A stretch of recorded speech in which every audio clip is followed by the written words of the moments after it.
जय धरती माता। मैं संत मुकनाराम, धरती माता ज्ञान मंदिर, समदड़ी रोड, बालोतरा, डिस्ट्रिक्ट बालोतरा, राजस्थान। मैं आज समस्त देशवासियों को करबंद निविनती करता हूँ कि जब जब भी धरती पे संकट आया है तो संत महात्माओं ने जनता को जागरूक किया है, सरकार को जागरूक किया है। सरकार, समाज और साधु ये तीनों एक हुए हैं, इस धरती का दुख मिटा है और ये तीनों एक होंगे तभी मिटेगा। आज साधुओं में आपस में लड़ाई चल रही है, नेता सब आपस में लड़ रहे हैं और जनता भी आपस में लड़ रही है। तो इस देश की रक्षा कौन करेगा, इस धरती की रक्षा कौन करेगा?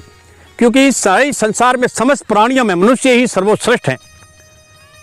ये धरती जो बनी है तब से ही इस धरती की रक्षा आदमी ने की है, मनुष्यों ने की है। क्योंकि इस धरती के साथ खिलवाड़ करने वाला भी आदमी है, ईश्वर परमात्मा नहीं है।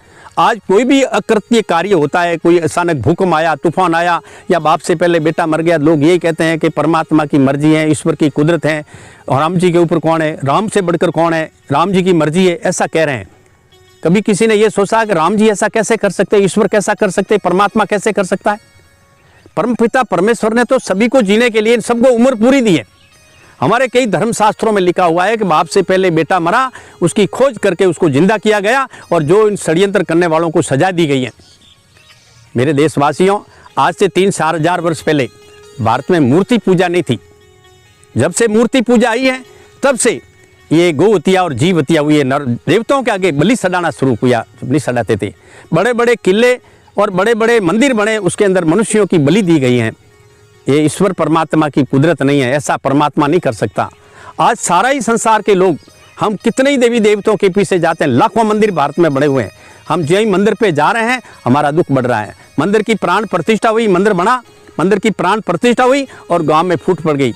ये मैं नहीं कह रहा हूँ, आप अपने गांव के अंदर देख लीजिए, पूरे भारत में कहीं भी शांति नहीं है। मैं किसी देवी देवता का विरोध नहीं, मैं देवताओं को सर्वोपरि मानता हूँ। मैं ब्रह्मा जी को, विष्णु जी को, राम जी को, कृष्ण जी को, जो भी देवी देवता हुए उन्होंने धरती की रक्षा की है, वो मेरे ऊपर सर ऊपर है और आदरणीय है। मैं उन देवताओं को नमन करता हूँ। मगर परमपिता परमेश्वर एक कुदरत है, वो एक निराकार शक्ति है। जो भी ये जो देवता हुए हैं वो एक मनुष्य के रूप में हुए और उन्होंने जो काम किया उनको एक ईश्वर का दर्जा दिया गया, एक परमात्मा के बराबर है।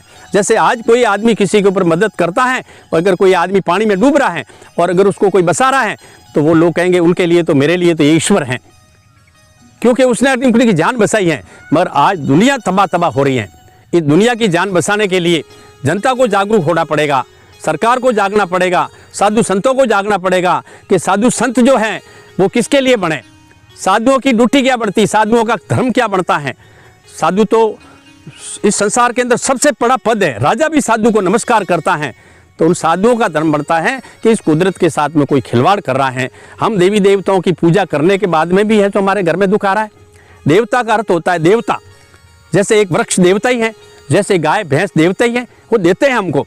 कभी किसी गाय भैंस भेड़ बकरी ने नहीं कहा कि आप हमें घास दोगे तो हमें तुम्हें दूध देंगे। किसी वृक्ष ने नहीं कहा कि आप हमें पानी पिलाओगे तो फल देंगे। कभी किसी दिन इस धरती माता ने नहीं कहा कि मुझे कोई राक्षस दुखी कर रहे हैं। मगर पहले भी किसी ने, राक्षसों ने धरती को दुखी किया है। ये धरती माता है, ये जो हमारे शास्त्रों में कुछ हेरा फेरी करके लिखा गया है, पर एक्चुअली शास्त्रों के साथ में शास्त्रों में जो लिखा था हेरा फेरी नहीं हुई कि धरती के साथ खिलवाड़ हुआ और उनको सजा मिली है।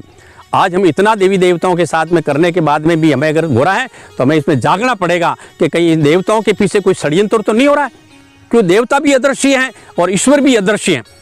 ईश्वर जो परमात्मा है वो अदृश्य है, किसी ने देखा नहीं, और जिन्हें देखा है उन्होंने वर्णन किया कि ईश्वर निराकार है, ईश्वर सर्वव्यापी है, ईश्वर परम पिता है।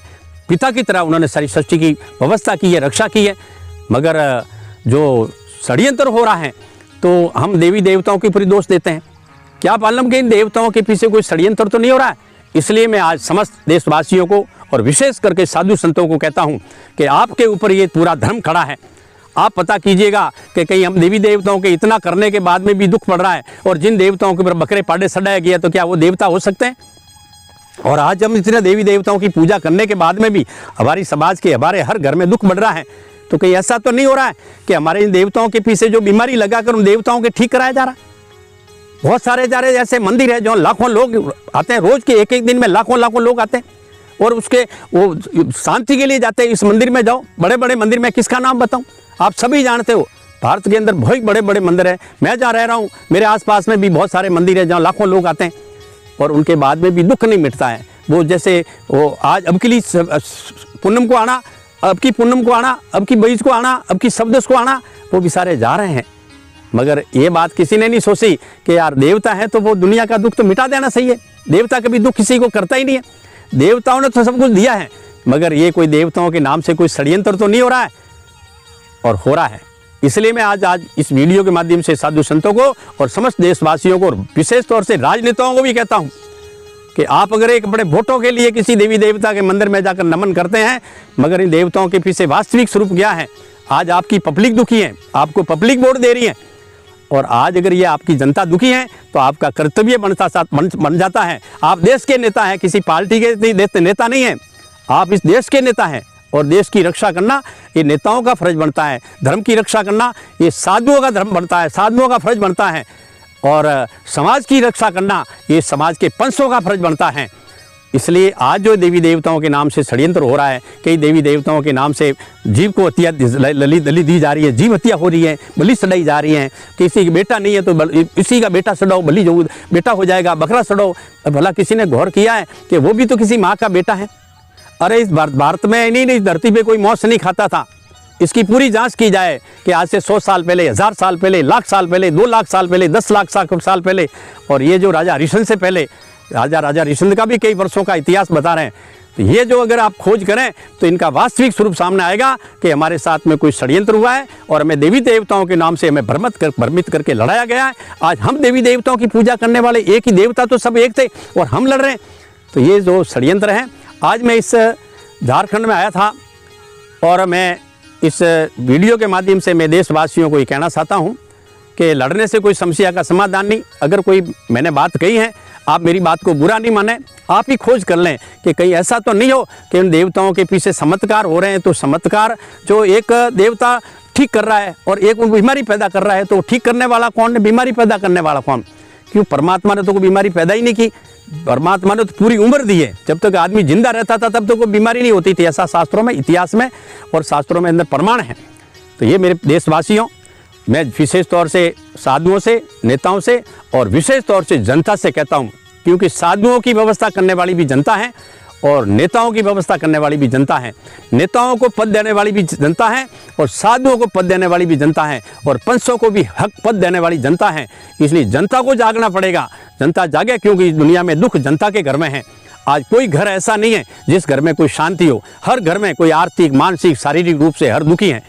तो मैं इतना ही कहकर आप देशवासियों को कहता हूं कि इन देवताओं के पीछे कुछ षड्यंत्र हैं, तो अब इसकी खोज की जाए तो इस धरती पे वापस अमन शांति हो सकती है। जो हमारे शास्त्रों में लिखा है कि ऐसा कलयुग आएगा, अनाज के दाने गिण में बिकेंगे, पानी तुलकर बिकेगा और बहन भाई में बदसोबत होगी।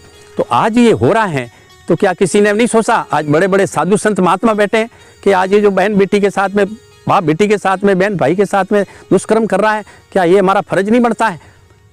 ये हमारी ड्यूटी नहीं बढ़ती है कि ऐसा कैसे हो रहा है? इतनी बुद्धि इंसान की भ्रष्ट कैसे होगी? एक की हो, दो की हो, हजारों की, पूरी दुनिया की बुद्धि भ्रष्ट हो रही है। ये एक षड्यंत्र है। ये हमारे साथ में कोई मजाक हो रहा है और ये मजाक कौन कर रहा है? आप खोज करो तो वो लोग पकड़े जाएंगे। और मैं आशा करता हूं कि मेरे निवेदन पर आप गौर करें और इनकी खोज करें, जिससे संसार का भला हो। जय धरती माता, जय ज्वार।